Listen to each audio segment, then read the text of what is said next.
നരേന്ദ്രമോദിയുടെ നേതൃത്വത്തിൽ ബി.ജെ.പി. ഭരണത്തിൽ ഏറുന്നതോടെ പാരമ്പര്യമായി പല രാഷ്ട്രീയ കക്ഷികൾക്കും ഉണ്ടായിരുന്ന കാഴ്ചപ്പാടുകളാണ് തകിടം മറിയുന്നത്. വംശഹത്യയുടെ ആശാനും എന്നും എതിർക്കപ്പെടേണ്ടവനും ഒക്കെയായി ചിത്രീകരിക്കപ്പെട്ട ഒരാൾ സർവസമ്മതമായ പ്രധാനമന്ത്രി കസേരയിലേക്ക് എത്തുന്നു. പല കാഴ്ചപ്പാടുകളും തകിടം മറിയുക തന്നെയാണ്.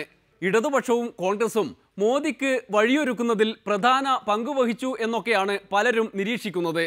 ആകെ അങ്കലാപ്പിലായ ഒരു സമൂഹത്തിന് മുന്നിൽ സംവിധായകൻ സുവീരൻ പറയുന്ന ഈ കഥ സകല രാഷ്ട്രീയ പാർട്ടികളും കേൾക്കണം. ഇപ്പോഴത്തെ ഒരു സാഹചര്യമൊക്കെ അറിയാമല്ലോ.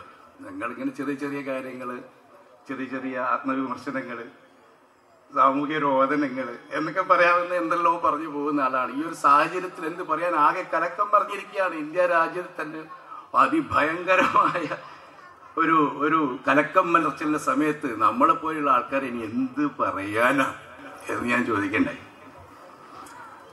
അപ്പൊ എനിക്കിപ്പോ ഓർമ്മ വരുന്നത് നമ്മുടെ നാട്ടില് ഞാനെപ്പം പറയുന്നൊരു കഥയാണ്. കിട്ടേട്ടനും ചിരുതെടുത്തി പലയിടത്തും പറയുന്നത്.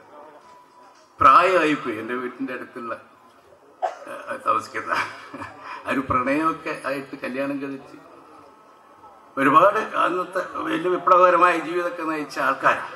അപ്പൊ വയസ്സായപ്പോ കുറേ വയസ്സായി, രണ്ടുപേരും മാത്രമേ, കുട്ടികളൊന്നുമില്ല. കിട്ടേട്ടൊരു സംശയം, ചിരുതെടുത്തിക്ക് ചെവി കേൾക്കുന്നില്ലേ? അപ്പൊ ഇതാണെങ്കിൽ ചിരുതെടുത്തിയോടെ കൊണ്ട് പറഞ്ഞുകൂടാ, വലിയ പ്രശ്നമായി പോകും, കലാപമായി പോകും. അങ്ങനെ കിട്ടേട്ടൻ ഡോക്ടറെ അടുത്ത് പോയിട്ട് ഡോക്ടറോട് പറയും, ഡോക്ടറെ ചിരുതൊക്കെ ചെവി കേൾക്കുന്നില്ല, നിങ്ങൾ എന്തെങ്കിലും ഒരു മരുന്ന് കുറിച്ച് തരണം.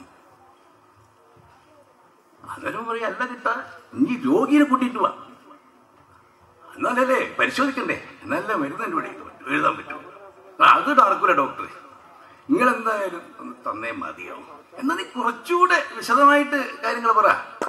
രോഗിയുടെ സ്വഭാവം എങ്ങനെയാ, എത്ര ദൂരത്ത് നിന്നാലാണ് കേൾക്കാത്തത്, അടുത്ത് നിന്ന് പറഞ്ഞാൽ കേൾക്കുവോ, ഒരു 8 അടി ദൂരത്തിൽ നിന്ന് പറഞ്ഞാൽ കേൾക്കുവോ, 4 അടി, ഒരു 2 അടി ദൂരത്തിൽ, അങ്ങനെ എന്തെങ്കിലും കുറച്ചുകൂടെ വിശദമായിട്ട് പറ എന്നും പറഞ്ഞിട്ട് കിട്ടണ വീട്ടിലേക്ക് പറഞ്ഞു വിടും.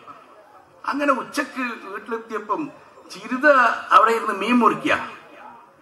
അപ്പം പിറകിൽ 8 അടി അളന്ന് നിന്നിട്ട് കിട്ടേട്ടൻ ചോദിക്കും, ചിരുത ഇന്നെന്നാ മീൻ കിട്ടിയ കൂട്ടാൻ വെക്കാൻ, വടക്കൻ ഭാഷയാ. അന്നേരം ചിരുത മിണ്ടുന്നില്ല, കേൾക്കുന്നില്ല. അപ്പൊ കുറച്ചുകൂടെ അടുത്തേക്ക് പോയി 4 അടി ദൂരത്തിൽ അടുത്ത് നിന്നിട്ട് വീണ്ടും ചോദിക്കും. അന്നേരവും മറുപടി പറയുന്നില്ല, കേൾക്കുന്നില്ല. പിന്നെ 2 അടി ദൂരത്തിലേക്ക് പോയി നിന്നിട്ട് ചോദിച്ചിട്ട് അപ്പോഴും മറുപടിയില്ല. പിന്നെ മുമ്പിൽ തന്നെ പോയി ചോദിച്ചു, എന്തായാലും കാര്യം അറിയാലോ എന്ന് വിചാരിച്ചിട്ട്.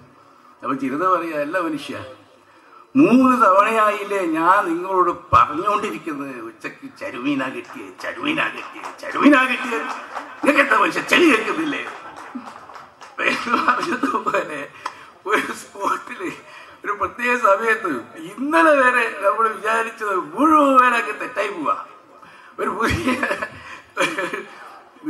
തിരിച്ചറിവുണ്ടാവുക എന്ന് പറയുന്ന ഒരു ഷോക്ക് അടുപ്പിക്കുന്ന ഒരു സന്ദർഭം ഉണ്ടല്ലോ. അങ്ങനെയാണ് ഞാൻ എന്ന് പറയായിരുന്നു. ഇന്നലെ വരെ ഉണ്ടായിരുന്ന വിശ്വാസങ്ങളെല്ലാം തെറ്റിപ്പോവാ. യഥാർത്ഥത്തിൽ ആരുടെ പിഴവാണ് എന്ന് സ്വയം ആശങ്കപ്പെടുന്നവർക്ക് മുന്നിൽ നേതാക്കൾ മോദിയോട് പൊരുത്തപ്പെട്ട് കഴിഞ്ഞു. എന്നാലും ബാക്കി കിടക്കുന്ന ആവലാതികൾ ഭരണം തുടങ്ങിയാലെങ്കിലും തീരും എന്ന് പ്രതീക്ഷിക്കാം. ഇന്നത്തെ ഡെമോക്രസി ഇവിടെ പൂർത്തിയാകുന്നു. നാളെ കാണും വരെ നന്ദി, നമസ്കാരം.